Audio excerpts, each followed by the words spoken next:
Tu l'as préparé devant tous les peuples. C'est la lumière qui te fera connaître au monde entier. C'est la gloire de ton peuple, Israël. Le père et la mère de l'enfant sont étonnés de ce que Siméon dit de lui. Siméon les bénit et il dit à Marie, la mère de Jésus: À cause de ton enfant, beaucoup en Israël vont tomber ou se relever. Il sera un signe de Dieu, mais les gens le rejetteront. Ainsi on connaîtra les pensées cachées dans le cœur de beaucoup de personnes. Et toi, Marie, la souffrance te transpercera comme une lance. Il y a aussi une femme prophète qui s'appelle Anne. C'est la fille de Phanouel de la tribu d'Asser. Elle est très vieille.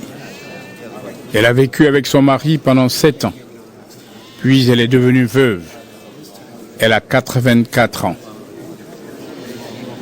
Anne ne quitte pas le temple et elle sert Dieu nuit et jour, en jeûnant et en priant.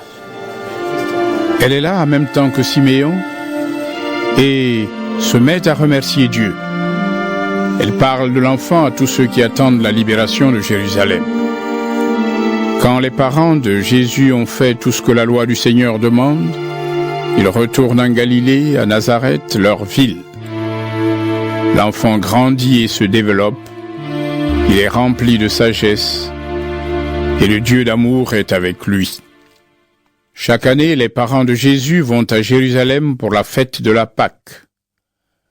Quand Jésus a 12 ans, il vient avec eux comme c'est la coutume. Après la fête, ils repartent. Mais l'enfant Jésus reste à Jérusalem et ses parents ne s'en aperçoivent pas. Ils pensent que l'enfant est avec les autres voyageurs. Ils marchent pendant une journée, puis ils se mettent à le chercher parmi leurs parents et leurs amis. Mais ils ne le trouvent pas. Alors, ils retournent à Jérusalem en le cherchant. Le 3e jour, ils trouvent l'enfant dans le temple. Il est assis au milieu des maîtres juifs. Il les écoute et il leur pose des questions. Tous ceux qui entendent l'enfant sont surpris par ses réponses pleines de sagesse. Quand ses parents le voient, ils sont vraiment très étonnés et sa mère lui dit: Mon enfant, pourquoi est-ce que tu nous as fait cela? Regarde, ton père et moi, nous étions très inquiets en te cherchant. Il leur répond: Vous m'avez cherché? Pourquoi? Vous ne savez donc pas que je dois être dans la maison de mon père? Mais ses parents ne comprennent pas cette parole. Ensuite, Jésus retourne avec eux à Nazareth. Il obéit à ses parents. Sa mère garde toutes ces choses dans son cœur. Jésus grandit, sa sagesse se développe, et il se rend agréable à Dieu et aux hommes. Luc, chapitre 11. Un jour, quelque part, Jésus est en train de prier. Quand il a fini, un de ses disciples lui dit: Jean-Baptiste a appris à prier à ses disciples. Toi aussi, Seigneur, apprends-nous à prier. Jésus leur dit: Quand vous priez, dites ceci. Père, ton nom est saint. Fais que tout le monde le connaisse. Fais venir ton royaume. Chaque jour, donne-nous le pain qu'il nous faut. Pardonne-nous nos péchés. Oui, nous-mêmes, nous pardonnons à tous ceux qui nous ont fait du mal. Et ne permets pas que nous soyons tentés par le mal. Jésus leur dit encore: Supposons ceci. Vous avez un ami. Vous allez chez lui au milieu de la nuit et vous lui dites: Mon ami, prête-moi 3 pains. En effet, un de mes amis vient d'arriver de voyage chez moi et je n'ai rien à lui offrir. Votre ami vous répond peut-être de l'intérieur de la maison: Laisse-moi tranquille, j'ai déjà fermé la porte. Mes enfants et moi, nous sommes couchés. Je ne peux pas me lever pour te donner du pain. Eh bien, Pourtant, je vous le dis, votre ami va se lever et il va vous donner tout ce qu'il vous faut. Il ne le fera peut-être pas seulement parce qu'il est votre ami, mais parce que vous continuez à demander sans vous gêner. C'est pourquoi, moi je vous le dis, demandez et on vous donnera. Cherchez et vous trouverez. Frappez à la porte et on vous ouvrira. Oui, celui qui demande reçoit. Celui qui cherche trouve. Et celui qui frappe à la porte, on lui ouvre. Chez vous, quand un enfant demande du poisson à son père, le père ne lui donne pas un serpent à la place du poisson. Et quand un enfant demande un œuf, son père ne lui donne pas un scorpion. Vous, vous êtes mauvais, et pourtant vous savez donner de bonnes choses à vos enfants. Alors, ceci est encore plus sûr. Le Père qui est au ciel donnera l'Esprit Saint à ceux qui le lui demandent. Un jour, Jésus guérit un homme muet en chassant l'esprit mauvais qui est en lui. L'esprit mauvais sort de l'homme et le muet se met à parler. Alors les foules qui sont là sont très étonnées. Mais certains disent: c'est Satan, le chef des esprits mauvais, qui donne à Jésus le pouvoir de chasser ces esprits. D'autres veulent tendre un piège à Jésus. Ils lui disent: fais un miracle devant nous. Ici, tu prouveras que c'est Dieu qui t'envoie. Mais Jésus connaît leurs pensées. Il leur dit: quand les habitants d'un royaume font la guerre entre eux, le royaume est détruit, et les maisons tombent les unes sur les autres. Vous dites, c'est Satan qui lui donne le pouvoir de chasser les esprits mauvais. Donc, Satan est en guerre contre lui-même. Mais alors, comment est-ce que son royaume va continuer à exister? Si Satan me donne le pouvoir de chasser des esprits mauvais, alors, qui donne à vos amis le pouvoir de chasser ces esprits? C'est pourquoi vos amis eux-mêmes montrent que vous avez tort. Mais moi, c'est Dieu qui me donne le pouvoir de chasser les esprits mauvais. Donc, le royaume de Dieu est arrivé jusqu'à vous. Quand un homme fort et bien armé garde sa maison, ses richesses sont en sécurité. Il n'a pas peur parce qu'il est bien armé. Mais quand un homme plus fort que lui arrive, le plus fort est vainqueur. Il prend même les armes de l'homme fort et il distribue tout ce qu'il a pris. Celui qui n'est pas avec moi est contre moi. Celui qui ne m'aide pas à rassembler le troupeau, il le fait partir de tous les côtés. Quand un esprit mauvais est sorti d'une personne où il habitait, il va et vient dans des endroits secs.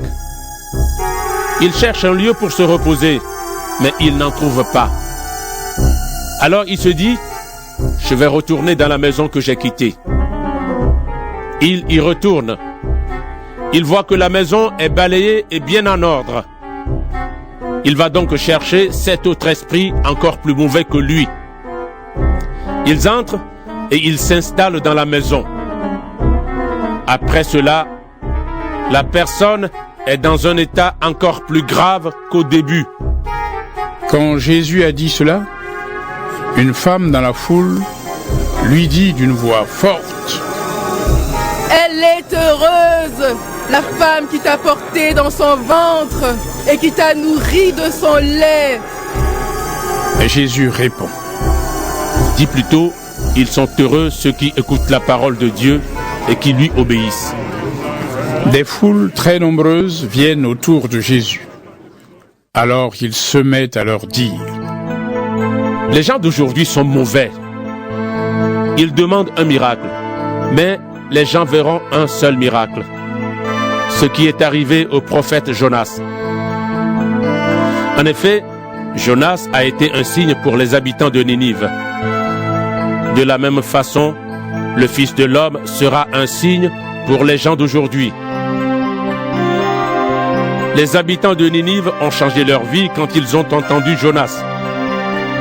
Et il y a ici quelqu'un de plus important que Jonas. C'est pourquoi, quand Dieu jugera les gens, les habitants de Ninive se lèveront en face des gens d'aujourd'hui et ils les accuseront. La reine du pays du Sud est venue du bout du monde pour entendre les paroles pleines de sagesse de Salomon. Et il y a ici quelqu'un de plus important que Salomon. C'est pourquoi, le jour du jugement, la reine du pays du Sud se lèvera en face des gens d'aujourd'hui et elle les accusera. Quand on allume une lampe, ce n'est pas pour la cacher ou pour la couvrir avec un seau. Au contraire, on la met bien en haut et ceux qui entrent dans la maison voient la lumière. Les yeux sont la lampe de ton corps. Quand tes yeux ne sont pas malades, ton corps tout entier est dans la lumière. Mais quand tes yeux sont malades, ton corps est dans la nuit. Donc, fais attention.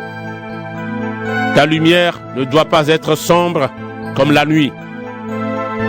Si ton corps tout entier est éclairé, sans rien de sombre, il est tout entier dans la lumière, comme lorsque la lampe t'éclaire vivement. Quand Jésus a fini de parler, un pharisien l'invite à manger avec lui. Jésus entre dans la maison du pharisien et il se met à table. Le pharisien est étonné de voir que Jésus ne se lave pas les mains avant le repas. Alors le Seigneur dit aux pharisiens: Vous, les pharisiens, vous nettoyez l'extérieur du verre et de l'assiette. Mais à l'intérieur, dans votre cœur, vous avez envie de voler les autres et vous êtes méchants. Vous ne comprenez rien. Dieu a fait l'extérieur et il a fait aussi l'intérieur. Donnez donc aux pauvres ce qui est dans votre assiette. De cette façon, pour vous, tout sera pur. Quel malheur pour vous, pharisiens! En effet, vous donnez à Dieu 1/10 de certaines plantes, menthe, plantes sauvages et légumes du jardin. Mais vous oubliez d'être juste avec les gens et d'aimer Dieu. Pourtant, c'est cela qu'il fallait faire, sans oublier le reste. Quel malheur pour vous, pharisiens! Vous aimez être assis au premier rang dans les maisons de prière et vous aimez qu'on vous salue sur les places de la ville. Quel malheur pour vous! Vous êtes comme des tombes qu'on ne voit pas et les gens marchent dessus sans le savoir. Un des maîtres de la loi dit à Jésus: Maître, en disant cela, tu nous insultes, nous aussi. Jésus lui répond: Quel malheur pour vous aussi, maître de la loi! En effet, vous demandez aux gens de porter des choses très lourdes. Et vous n'y touchez pas, même avec un seul doigt. Quel malheur pour vous! Vous construisez des tombes pour les prophètes. Et ce sont vos ancêtres qui les ont tués. De cette façon, vous montrez que vous êtes d'accord avec ce que vos ancêtres ont fait. Eux, ils ont tué les prophètes. Et vous construisez les tombes des prophètes. C'est pourquoi Dieu a dit avec sagesse: Je vais leur envoyer des prophètes et des apôtres. Ils vont en tuer quelques-uns et faire souffrir d'autres. Depuis la création du monde, on a tué beaucoup de prophètes et ce sont les gens d'aujourd'hui que Dieu va punir. D'abord, on a tué Abel et à la fin, on a tué Zacharie dans la cour du temple, entre l'autel et le lieu très saint.